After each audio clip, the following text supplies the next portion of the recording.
Pessoal, ferrou! O Tribunal de Apelação julgou o caso das diárias e passagens da Lava Jato, em que o Tribunal de Contas da União me condenou a devolver para os cofres públicos mais de 3 milhões de reais que foram investidos para fazer a Lava Jato existir e recuperar mais de 15 bilhões de reais para os cofres públicos. É algo muito indignante, então fica comigo para você entender esse caso, para entender o que é que aconteceu. Bom, lá atrás, no começo da Lava Jato, para fazer a Lava Jato funcionar, para ela existir, para ela recuperar dinheiro, nós trouxemos para Curitiba, de todo o país, os maiores especialistas. Especialistas em colaboração premiada, especialistas em combate à corrupção, especialistas em lavagem de dinheiro, nos crimes específicos de doleiros que estavam sendo praticados ali, e essas pessoas vieram para Curitiba trabalhar. Estou falando de gente que se formou em Sevilha, em Coimbra, em Cornell, em Harvard. Tinha gente com especialização em todas as áreas e essas pessoas vieram e formou um time de elite. Por isso que a Lava Jato conseguiu avançar como nenhuma outra operação avançou na história do país contra os grandes corruptos. E para essas pessoas virem, você pagava as passagens aéreas, você pagava as diárias para eles pagarem hotel, deslocamentos, como qualquer empresa faz. Isso é previsto em lei. E isso todo mundo diz que é plenamente irregular.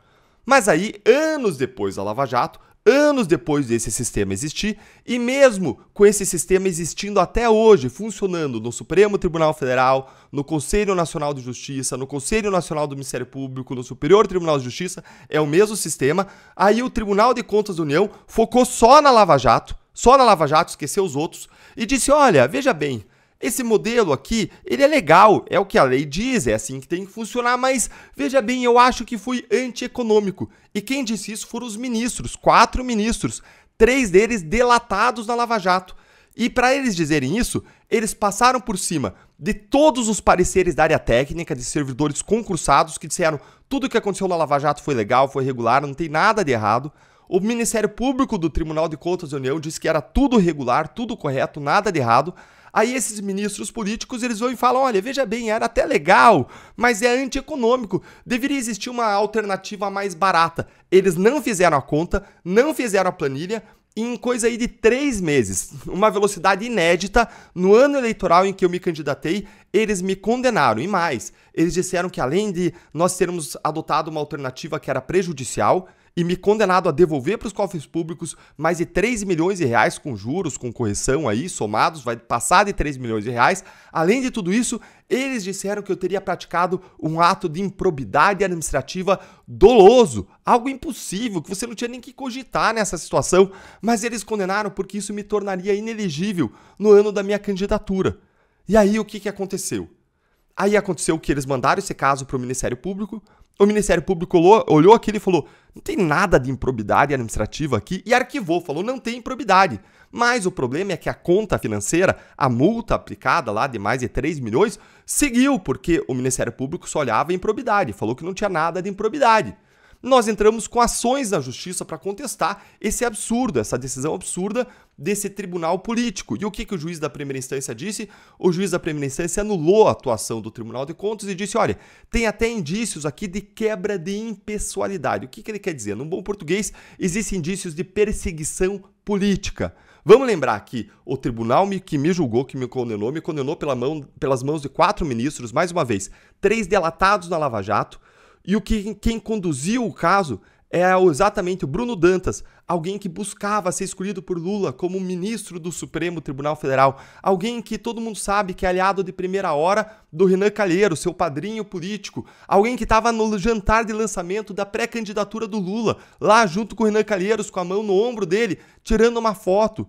Essas são as pessoas que me condenaram a devolver mais de 3 milhões de reais. Aí a justiça disse, não, absurda, essa condenação é errada, e a Advocacia Geral da União de Lula, recorreu para o tribunal, e o tribunal acabou de julgar. E sabe o que aconteceu? Ferrou. Ferrou para o Lula, ferrou para o TCU, porque o tribunal examinou e disse, que caso absurdo, não tem nenhum indício de irregularidade nesse caso, nenhum indício de desvio de dinheiro, de má utilização de dinheiro. E mais, Ainda que tivesse um indício disso, não existe nenhum indício de que o Deltan seja responsável, porque o Deltan não era ordenador de despesas, ele não recebeu as diárias, não recebeu as passagens, ele não mandou pagar, ele não pediu. Isso era entre os procuradores que vinham para Curitiba e a Procuradoria-Geral da República, não tem nada a ver com o Deltan. Isso escancarou, mais uma vez, a perseguição política que existiu e que está existindo contra quem combate a corrupção. A mesma perseguição, e olha aqui o que eu vou te mostrar, a mesma perseguição que fez com que Marcelo Bretas fosse afastado lá no Rio de Janeiro, que fez com que Eduardo Elrage, procurador coordenador da Lava Jato do Rio, fosse punido com demissão, convertido em suspensão. A mesma perseguição que afastou aqui em Curitiba juízes da Lava Jato, que afastou no Rio Grande do Sul desembargadores da Lava Jato. Existe uma perseguição contra quem combateu a corrupção no país, isso é absurdo. E aí vieram os desembargadores e olha o que eles disseram no julgamento lá no Tribunal da 4ª Região, nesse Tribunal de Apelação. Eles disseram o seguinte, olha só, talvez fique ruim para você ler aqui, mas eu não consigo ampliar, eu vou ler para você. Eles disseram, com efeito, existem fartos indicativos de irregularidades no ato de citação da tomadas de contas em trâmite lá no Tribunal de Contas. Basicamente, tem vários indicativos de irregularidades lá no Tribunal de Contas e repriso, em apertada síntese, ele fez um resumo aqui. 2 pontos de maior relevância que foram apontados na sentença que anulou aquela condenação que veio do Tribunal de Contas. Dois pontos que aqui a decisão do tribunal frisou, que ressaltou. Primeiro ponto, ilegitimidade passiva do apelado. O que eles estão dizendo aqui? De fato, na época dos fatos, o apelado, que sou eu, o Deltan, ele não ocupava qualquer cargo de gestão ou de administração no Ministério Público. E é claro, eu estava ali atuando na investigação. A gente chama isso de atividade fim. Eu não estava atuando na parte administrativa, de pagamentos, de recebimentos, nada. Eu não gerenciava dinheiro, nada disso. Eu estava só na atividade fim de investigação. E aí segue aqui a decisão dizendo, não há nenhum indicativo da responsabilidade do Deltan no ordenamento das despesas destinadas à força-tarefa da Operação Lava Jato. Frisa que não é que tem dúvida, não tem nenhum indicativo. Isso aqui escancara a perseguição política. E aí, em segundo lugar, a decisão frisou uma segunda coisa, diz o seguinte, não existem indícios mínimos de irregularidades. Disse ainda, existe parecer da própria Secretaria Técnica de Controle Externo de Administração do Estado, lá do Tribunal de Contas, que é um órgão de instrução técnica do próprio Tribunal de Contas, que apontou a ausência de qualquer ilegalidade ou irregularidade nos pagamentos questionados. Para deixar muito claro aqui para vocês o que essa decisão está dizendo. Está dizendo o seguinte, não só não teve nenhuma irregularidade, ou melhor, não teve nenhum indicativo de qualquer tipo de irregularidade, mas além disso, se houvesse, o Deltan não tem como ser responsável por isso, não tem como ser responsabilizado porque ele não atuava na parte da gestão financeira. Ele não recebeu, ele não pagou, ele não opinou, ele não pediu. Ou seja, a decisão, mais uma vez, escancara a perseguição que acontece contra quem combateu a corrupção. Então, ferrou para o Lula que quer vingança, ferrou para a AGU do Lula que está buscando operacionalizar essa vingança, ferrou para o TCU das pessoas ali delatadas na Lava Jato, próximas ao Lula, ferrou para eles. Mas a gente precisa ficar atento. Por quê? Porque o problema nunca é nos juízes concursados e de primeira, segunda instância, os juízes técnicos. Os problemas para os agentes da Lava Jato acontecem quando os casos chegam lá no STJ, no STF, onde infelizmente ainda existe muita gente que não honra a toga, que não atua tecnicamente e que são políticos disfarçados de juízes nos tribunais superiores do Brasil. Então a gente precisa ficar atento, porque esse caso ainda não acabou. Vamos seguir lutando por justiça.